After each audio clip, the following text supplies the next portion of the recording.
नमो भगवते वासुदेवाय नमः। जय श्री कृष्णा, राधे राधे। प्रिय भक्तजनों, आज की कथा में आप श्रवण करेंगे अश्विन मास के शुक्ल पक्ष में आने वाली पापा कुंशा एकादशी की व्रत कथा। पापा कुंशा एकादशी का व्रत करने से सभी प्रकार के पाप और कष्टों से मुक्ति मिलती है। श्री हरि की आराधना से जीवन में सुख समृद्धि और खुशहाली आती है। एकादशी व्रत के दिन भगवान विष्णु और माँ लक्ष्मी की पूजा करने के बाद एकादशी व्रत कथा को अवश्य पढ़ना और सुनना चाहिए। तो आज की कथा में मैं आपको रसपान कराने जा रही हूँ पापा कुंशा एकादशी की व्रत कथा, एकादशी माता की कथा और आरती। आप प्रिय भक्तजनों, कथा को पूरा अवश्य सुनिए, जिससे आपको अपने व्रत का पूर्ण फल मिले।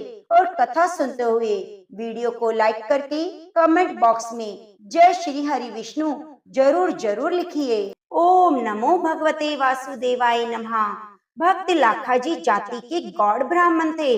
राजपुताना के एक छोटे से गांव में उनका घर था। लाखाजी विशेष पढ़े लिखे नहीं थे, परंतु विष्णु सहस्त्रनाम और गीता उनको मुंह जवानी याद थी। भगवान में उनका अटूट विश्वास था। वे खेती का काम करते। इनकी स्त्री खेमाबाई बड़ी साध्वी और पतिव्रता थी। घर का सारा काम तो करती, खेती के काम में भी पति की पूरी सहायता करती, और पति की सेवा किए बिना तो उसका नित्य का व्रत ही पूरा ना होता। वे नित्य प्रातःकाल स्नान करके पति के दाहिने चरण के अंगूठे को धोकर पीती। लाखाजी को संकोच होता, वे मना भी करते, परंतु खेमाबाई के आग्रह के सामने उनकी कुछ न चलती। उनकी 2 संतानें थी, एक पुत्र और दूसरी कन्या।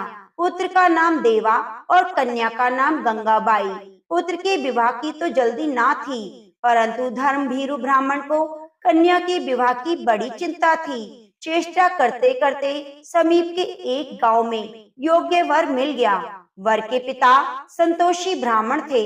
संबंध हो गया और समय पर लाखाजी ने बड़े चाव से अपनी कन्या गंगाबाई का विवाह उनके साथ करके ससुराल भेज दिया। इस समय गंगाबाई की उम्र 12 वर्ष की थी। देवा उम्र में बड़ा था, परंतु उसका विवाह कन्या के विवाह के 2 साल पीछे किया गया।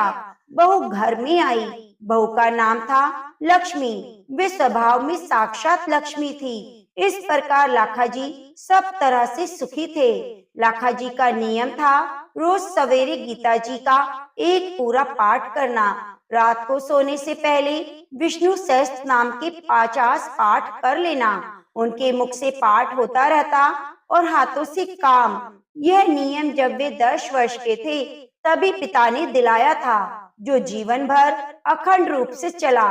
इसी नियम ने उन भगवत विश्वास रूपी परम निधि प्रदान की। सदा दिन एक से ना रहते। ना मालूम प्रारब्ध के किस संयोग से कैसे दिन बदल जाते हैं। लाखाजी की जामाता को सांप काट गया और विधि के विधान से 25 वर्ष की युवावस्था में भी अपनी 22 वर्ष की पत्नी और माता पिता को छोड़कर चल बसे।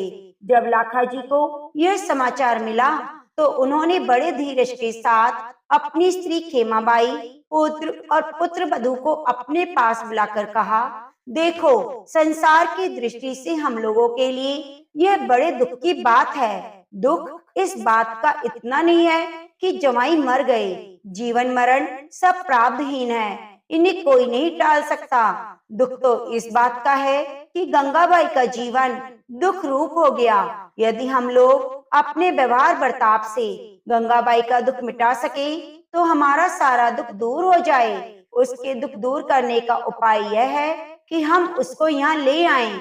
हम लोग स्वयं विषय भोगों का त्याग करके श्री भगवान की सेवा में लगाने का प्रयत्न करें। भोगों की प्राप्ति से दुखों का नाश नहीं होता, न भोगों के नाश में ही वस्तु दुख है। दुख के कारण तो हमारे मन के मनोरथ हैं। एक भी भोग ना रहे, अति आवश्यक चीजों का अभाव हो, परंतु मन यदि अभाव का अनुभव ना करके सदा संतुष्ट रहे, उसमें मनोरथ ना उठे, तो कोई भी दुख नहीं रहेगा। इसी प्रकार भोगों की प्रचुर प्राप्ति होने पर जब भी किसी वस्तु के अभाव का अनुभव होता है तो उसको प्राप्त करने की कामना रहती है।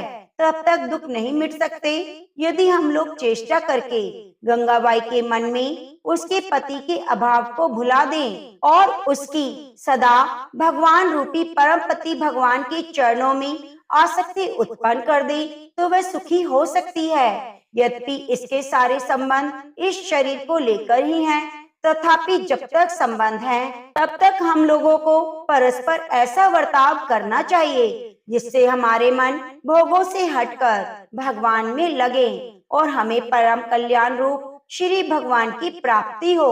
हित करने वाले सच्चे माता पिता, पुत्र, भाई, स्त्री, स्वामी वही हैं जो अपनी संतान को, माता पिता को, भाई बहनों को, स्वामी को और पत्नी को अनंत कलेश रूप से जग जाल से छुड़ाकर अचिंत आनंद स्वरूप भगवान की पथ पर चढ़ा देते हैं। हम लोगों को भी यही चाहिए कि हम शोक छोड़कर नित्य शोक रूप संसार सागर से गंगाबाई को पार लगाने का प्रयत्न करें। लाखा जी की स्त्री, उनके पुत्र देवा और पुत्र बधू सभी का लाखा जी के वचनों पर पूरा विश्वास था। अतः लाखा जी के इन वचनों का उन पर बहुत प्रभाव पड़ा और उन्होंने कहा, अब गंगाबाई को आप यहाँ ले आइए। हम लोग आपकी आज्ञा अनुसार भोगों का त्याग करके उसी भगवान के मार्ग पर लगाएंगे। इससे हमारा, उसका, सभी का परम कल्याण होगा।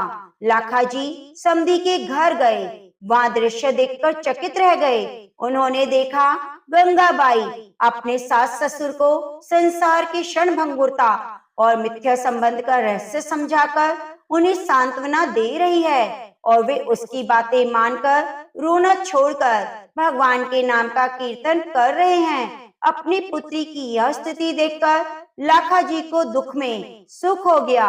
उन्हें मानो जहर से अमृत मिल गया। वे समधी से मिले। उन्हें देखकर शोक सागर उमड़ा, परंतु गंगाबाई के उपदेशों की स्मृति आते ही तुरंत शांत हो गया। समधी ने लाखा जी से कहा, लाखा जी, आप धन्य हैं जो आपके घर ऐसे साध्वी कन्या उत्पन्न हुई। आप जानते हैं युवा पुत्र की मृत्यु का शोक कितना भयानक होता है। स्त्री के लिए तो पति का वियोग सर्वथा असहनीय होता है, परंतु धन्य है आपकी पुत्री जिसने विवेक के द्वारा स्वयं तो पति वियोग का दुख सहा ही हम लोगों को भी ऐसा उपदेश दिया कि हमारा दारुण दुख शोक दूर हो गया। हम समझ गए जगत के यह सारे संबंध आरोपित हैं। जैसे किसी खेल में अलग अलग स्वांग धरकर लोग आते हैं और अपना अपना खेल पूरा करके चले जाते हैं, वैसे ही संसार रूपी खेल में हम लोग आते हैं, संबंध जोड़ते हैं और खेल पूरा करके चले जाते हैं। यहाँ कोई किसी का पुत्र पिता नहीं, एकमात्र परमात्मा ही सबकी परमात्मा पिता हैं। हम सबको उनकी आराधना करनी चाहिए। आप आ गए हैं, अपनी साध्वी कन्या को अपने घर ले जाइए। हम दोनों स्त्री पुरुष पुष्कर जी जाकर भगवत भजन में अपना शेष जीवन बिताना चाहते हैं। आपकी पुत्री हमारे साथ जाने का आग्रह करती है, परंतु हमारे मन में भगवान की ऐसी प्रेरणा है कि वे आपके पास रहे। हाँ, इतना हम जरूर चाहते हैं कि ये सद्भावना से हमारा कल्याण करती रहे। आप जाइए, हम लोग बड़े कृतज्ञ हैं क्योंकि आपकी पुत्री नहीं हमारी आंखें खोली हैं और हमें वैराग्य विवेक का परम धन देकर भगवान के चरणों की भक्ति प्रदान की है। लाखा जी समधी के वचन सुनकर अचरज में डूब गए और उन्हें विवेक वैराग्य इनके सामने भीका जान पड़ा। वे जमाता की मृत्यु के शोक को भूल गए और अपनी पुत्री और समधी समधन को जैसी स्थिति प्राप्त कराना चाहते थे उससे भी कहीं अधिक उनकी ऊंची स्थिति देखकर उन्हें बड़ा आनंद हुआ। उन्होंने समधी समधन को हर्ष के साथ पुष्कर जी भेज दिया। उनके निर्वाह के लिए घर में जो कुछ भी था वे सब बेचकर नगद रुपए उन्हें दे दिए। गंगाबाई को साथ लेकर घर की ओर प्रस्थान किया। गंगाबाई से लाखा जी ने पूछा, बेटी तेरी ऐसी अनोखी हालत देखकर मैं अचरज में डूब रहा हूँ। मैं तरह तरह के विचार करता आया था कि तुझे कैसे समझाकर धीरज बंधाऊंगा, परंतु तेरी स्थिति देखकर तो मैं चकित हो गया। बता बेटी, तुझे ऐसा ज्ञान कहाँ से मिला और कैसे प्राप्त हुआ? गंगाबाई ने कहा, पिताजी, यह सब आपकी भक्ति और भजन का प्रताप है। आप रोज जो पूरी गीता और विष्णु सहस्त्र नाम के 50 पाठ करते हैं, उन्हीं के प्रताप से भगवान में मुझे इतना विश्वास हुआ। उन्हीं के प्रताप से भगवान ने मुझको विश्वास प्रदान किया और अपनी कृपा के दर्शन कराए। आपकी कृपा से भैया और मैं, हम दोनों ने विष्णु सहस्त्र नाम मुंह जवानी याद कर लिया था। यहाँ आकर मैं जहाँ तक मुझसे बनता निरंतर मन ही मन विष्णु सहस्त्र नाम का पाठ करती। आपके जमाता की मृत्यु के 3 दिन पहले भगवान ने मुझको स्वप्न में दर्शन देकर कहा, बेटी, तेरे पति की आयु पूरी हो चुकी है, वह मेरा भक्त है। तेरे साथ कोई पूर्व संबंध का संयोग शेष था, इसी से उसने जन्म लिया। अब इसे 3 दिन बाद सांप डस देगा। उस समय तू मेरा सहस्त्र नाम गीता सुनाती रहना। ऐसा करने से इसका कल्याण हो जाएगा और मेरे धाम को प्राप्त होगा। मैं तुझे वरदान देता हूँ, तुझे शोक नहीं होगा, तुझे सच्चा वैराग्य और ज्ञान प्राप्त होगा। तेरे उपदेश से तेरे सास ससुर भी कल्याण पथ के पथिक होकर अंत में मुझको प्राप्त करेंगे। तू जीवन भर मेरी भक्ति करती हुई अपने माता पिता, भाई भौजाई के साथ मेरे परम धाम को प्राप्त होगी। पिताजी, इतना कहकर भगवान अंतर ध्यान हो गए। मैं जाग पड़ी। मानो उसी समय से मुझे ज्ञान का प्रकाश मिल गया। शोक मोह से छूटकर पति के कल्याण में लग गई। मैंने व्रत धारण किया और रातों जागकर पति देवता को गीता सहस्त्र नाम सुनाती रही।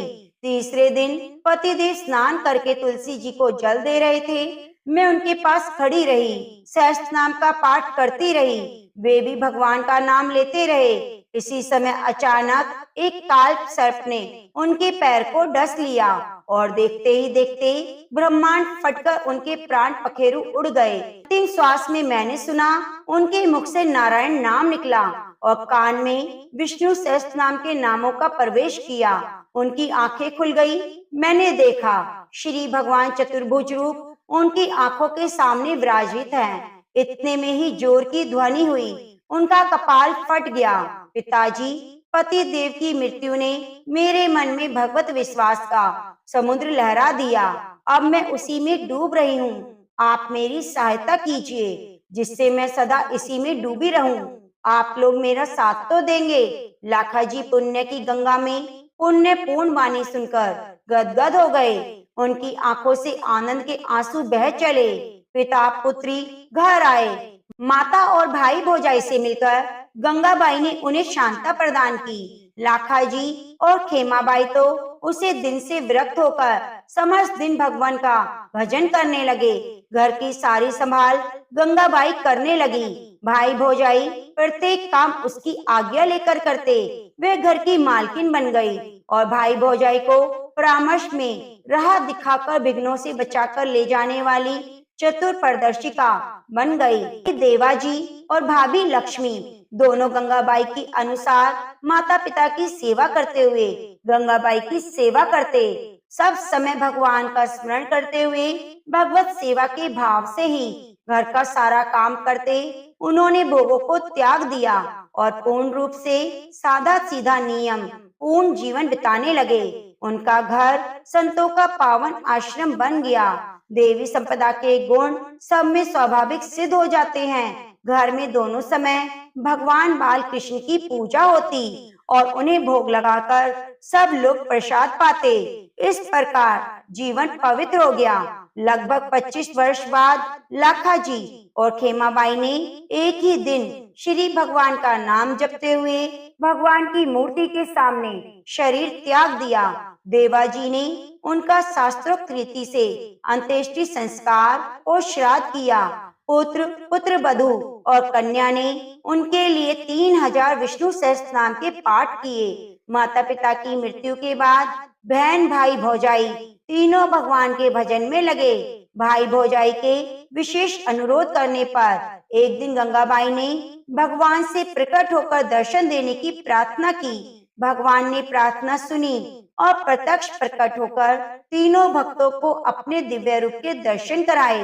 वे तीनों भगवान के प्रत्यक्ष दर्शन पाकर कृतार्थ हो गए और भगवत सेवा में अपना शेष जीवन व्यतीत करने लगे।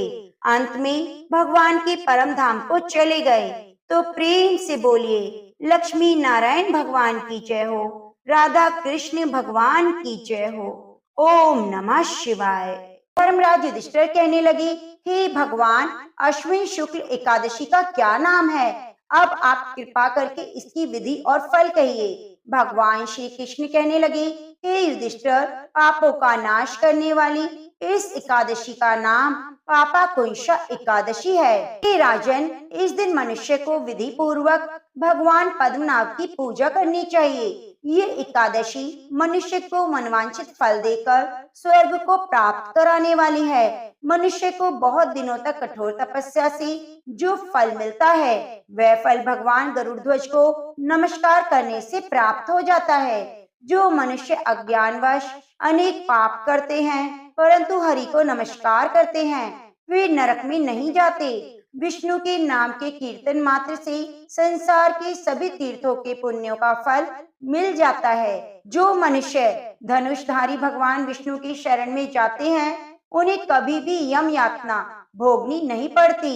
जो मनुष्य वैष्णव होकर शिव की और शैव होकर विष्णु की निंदा करते हैं, वे अवश्य ही नरकवासी होते हैं। सहस्त्रों वाजपेयी और अश्वमेध यज्ञों से जो फल प्राप्त होता है, वे एकादशी के व्रत के 16वें भाग के बराबर भी नहीं होता। संसार में एकादशी के बराबर कोई पुण्य नहीं। इसके बराबर पवित्र 3 लोकों में कुछ भी नहीं। इस एकादशी के बराबर कोई व्रत नहीं।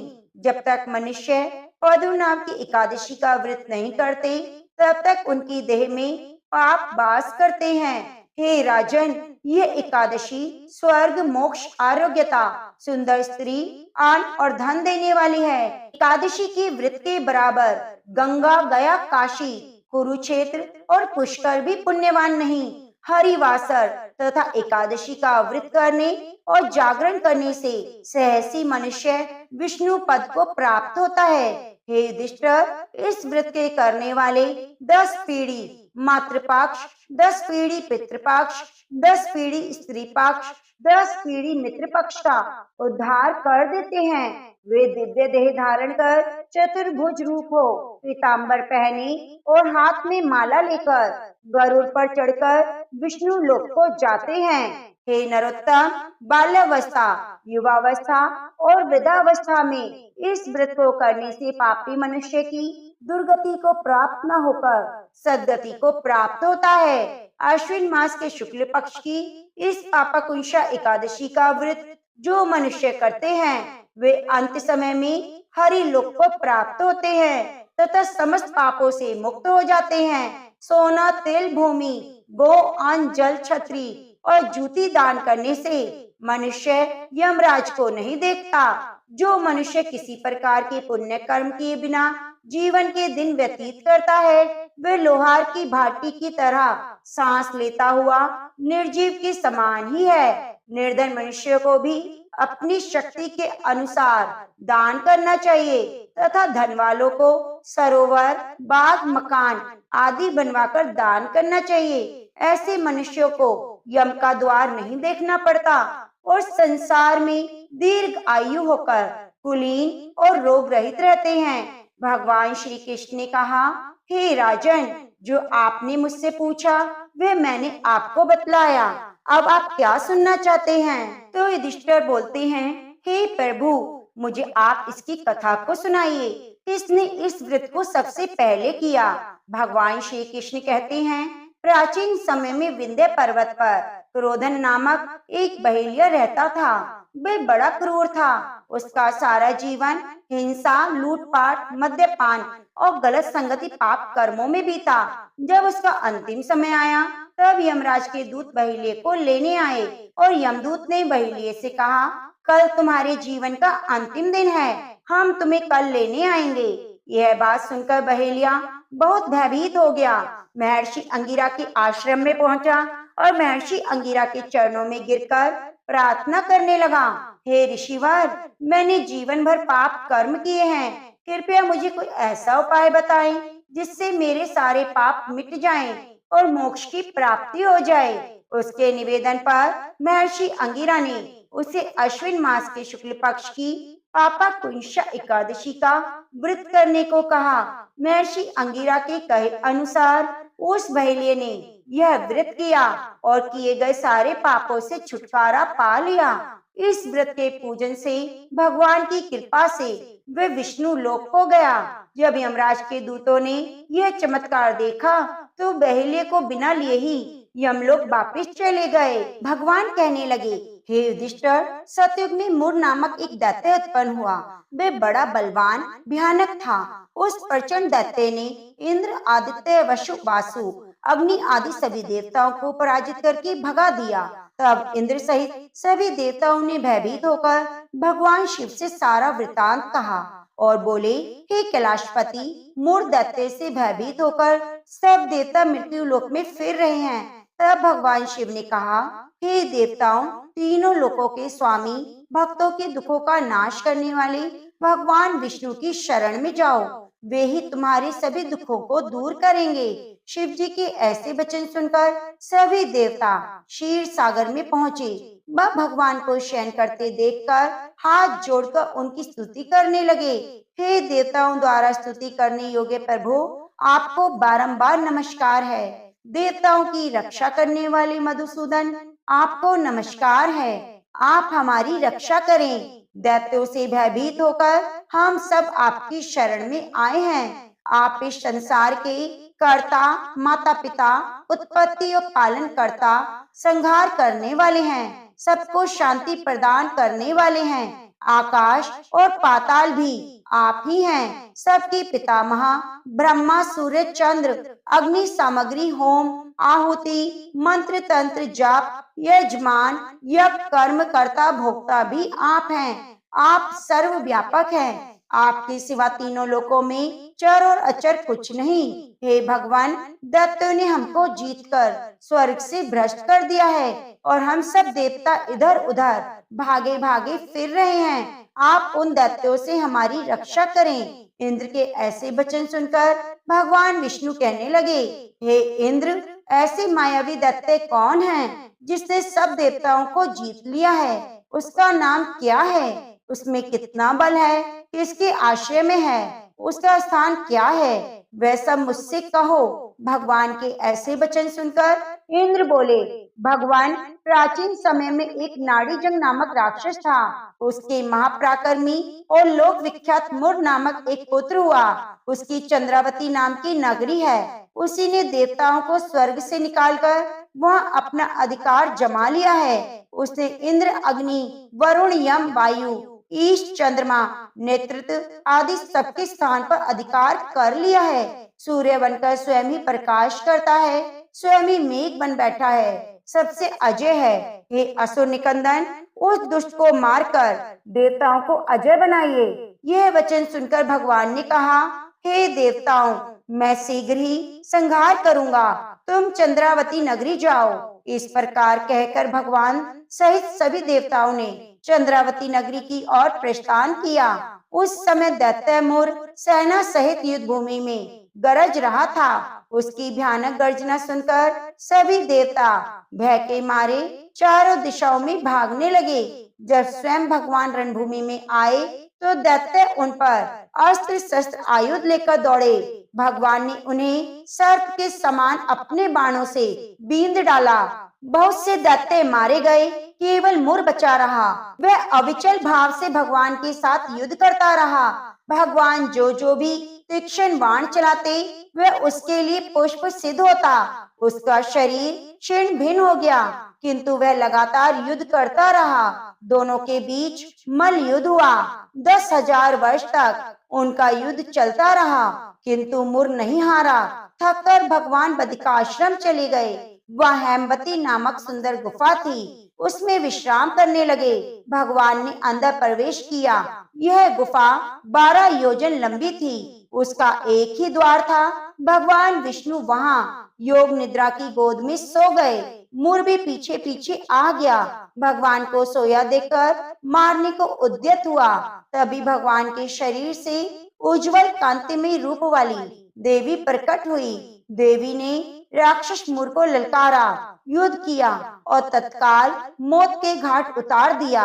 श्री हरि जब योग निद्रा की गोद से उठे तो सब बातों को जानकर उस देवी से कहा, आपका जन्म एकादशी के दिन हुआ है, इसलिए आप मुझे सबसे अधिक प्रिय होंगी और आपकी कथा को जो भी सुनेगा, व्रत करेगा, वे मुझे ही प्राप्त करेगा। आपका नाम उत्पन्न एकादशी होगा। आपके भक्त जो होंगे वही मेरे भक्त होंगे। तो प्रेम से बोलिए, कृष्ण कन्हैया बंसी वाले की जय हो। हरे कृष्णा। प्रिय भक्तजनों, अब आइए सुनते हैं एकादशी माता की आरती। ओम जय एकादशी माता मैया, जय एकादशी माता। विष्णु पूजा वृत्ति को धारण कर शक्ति मुक्ति पाता। ओम जय एकादशी माता। तेरे नाम गिना देवी भक्ति प्रदान करनी, मैया भक्ति प्रदान करनी। गनि गौरव की देनी माता, शास्त्रों में भरणी। ओम जय एकादशी माता। मार्ग शीर्ष के कृष्ण पक्ष की उत्पन्ना, विश्व तारिणी जननी। ओम जय एकादशी माता। शुक्ल पक्ष में हुई मोक्षदा, मुक्तिदाता बनी आई, मैया मुक्तिदाता बनी आई।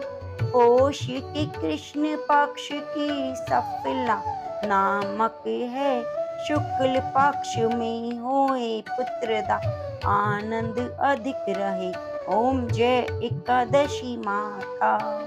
नाम छठ तिला माघ मास में कृष्ण पक्ष आवे, मैया कृष्ण पक्ष आवे। शुक्ल पक्ष में जया कहावे, विजय सदा पावे। ओम जय एकादशी माता। बीजा फागुन कृष्ण पक्ष में शुक्ला आमल की, मैया शुक्ला आमल की। पाप मोचिनी कृष्ण पक्ष में चैत्र महाबली की। ओम जय एकादशी माता। चैत्र शुक्ल में नाम कामदा, धन देने वाली, मैया धन देने वाली। नाम बरुथनी कृष्ण पक्ष में वैशाख महावाली। ओम जय एकादशी माता। शुक्ल पक्ष में होए मोहिनी, अपरा ज्येष्ठ कृष्ण पक्षी, मैया अपरा ज्येष्ठ कृष्ण पक्षी। नाम निर्जला सब सुख करणी, शुक्ल पक्ष रखी। ओम जय एकादशी माता। योगिनी नाम आषाढ़ में जानो, कृष्ण पक्ष करेनी, मैया कृष्ण पक्ष करेनी। देवशयानी नाम कहाओ, शुक्ल पक्ष धरणी। ओम जय एकादशी माता। कामी का श्रवण मास में आवे, कृष्ण पक्ष कहिए, मैया कृष्ण पक्ष कहिए।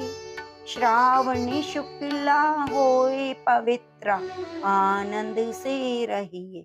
ओम जय एकादशी माता। अजा भाद्रपद कृष्ण पक्ष की परिवर्तनी शुक्ला, मैया परिवर्तनी शुक्ला। इंदिरा अश्विन कृष्ण पक्ष में व्रत से भव सागर निकला। ओम जय एकादशी माता। अपा कोइशा है शुक्ल पक्ष में, आप हर नहारी, मैया आप हर निहारी। रमा मास कार्तिक में आवे, सुखदायक भार। ओम जय एकादशी माता। देवोत्थानी शुक्ल पक्ष की दुख नाशक मैया, मैया दुख नाशक मैया। पावन मास में करो विनती, पार करो नैया। ओम जय एकादशी माता। परमा कृष्ण पक्ष में होती, जन मंगल करनी मैया जन मंगल करनी।